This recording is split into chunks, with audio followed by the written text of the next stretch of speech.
好啦，而家嚟到咧就係迎進 Lime Spa 嘅示範單位啦。咁呢個係一個模擬係18樓嘅 K 單位，面積咧實用係273尺。咁佢嗰個露台咧有26尺。有個吊燈轉咗。咁而家入去睇呢個咧係一個交樓標準嚟㗎。咁同兩房嗰啲一樣啦，佢亦都門口咧做咗個入場鞋櫃嘅附送俾啲新買家嘅。亦都係美國嘅Lockley 嘅指紋密碼鎖啦。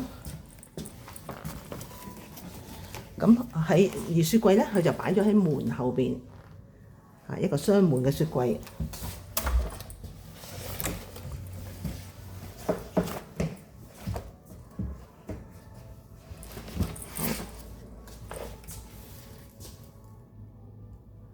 而家睇緊一個咧係一房嘅單位嚟嘅。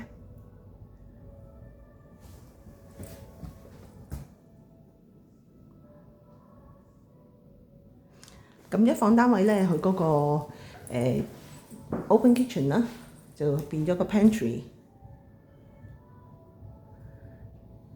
咁但係咧，所提供嘅電器用具係一樣嘅。咁而洗衣機咧，佢就放咗喺露台，即係喺露台呢邊咧，因為佢個露台咧就比起頭先剛才睇嘅兩房單位咧，就多咗1尺嘅。咁我1尺咧，其實就係起咗呢個入場嘅櫃咧，就擠咗嗰個洗衣機喺個露台出邊。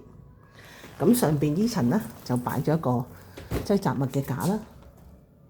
咁呢啲亦都係隨樓附送嘅。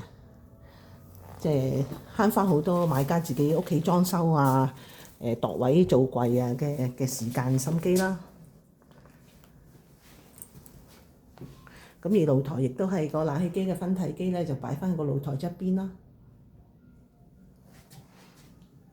再睇睇個廳啦。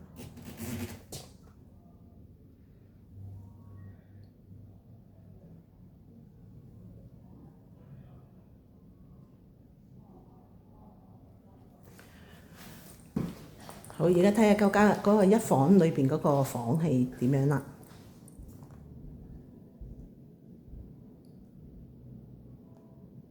咁比較咧其他同時間即係最近開嘅新樓盤，佢哋有好多一房單位推出啦。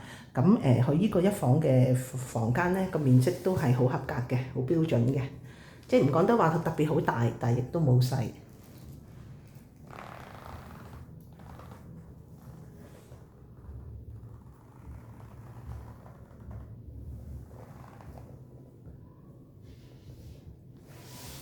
睇多次嗰個，咁擠都係啦。而家我企呢個位置咧，就可以擠一張46尺嘅雙人床。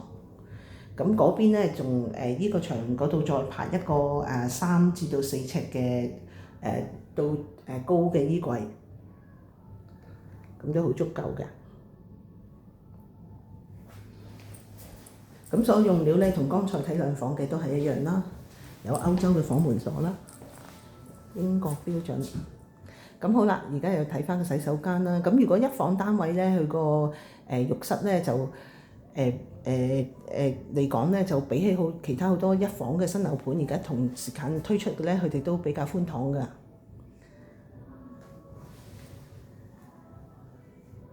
即係入去呢個洗手間，即係如果以一房間隔嘅浴室咧，佢就即係做得都叫做好寬敞下㗎啦。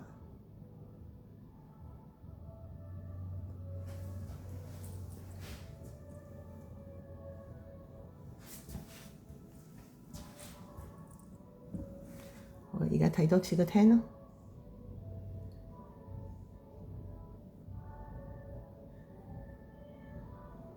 咁呢啲咧，其實佢折咗折扣之後，有啲唔使500萬㗎，400幾萬都有咧。咁比較同時間而家新盤嘅選擇咧，其實迎進都係一個好好嘅選擇嚟嘅。好，而家依家一房咧睇到差唔多，我哋再睇埋下一個示範單位。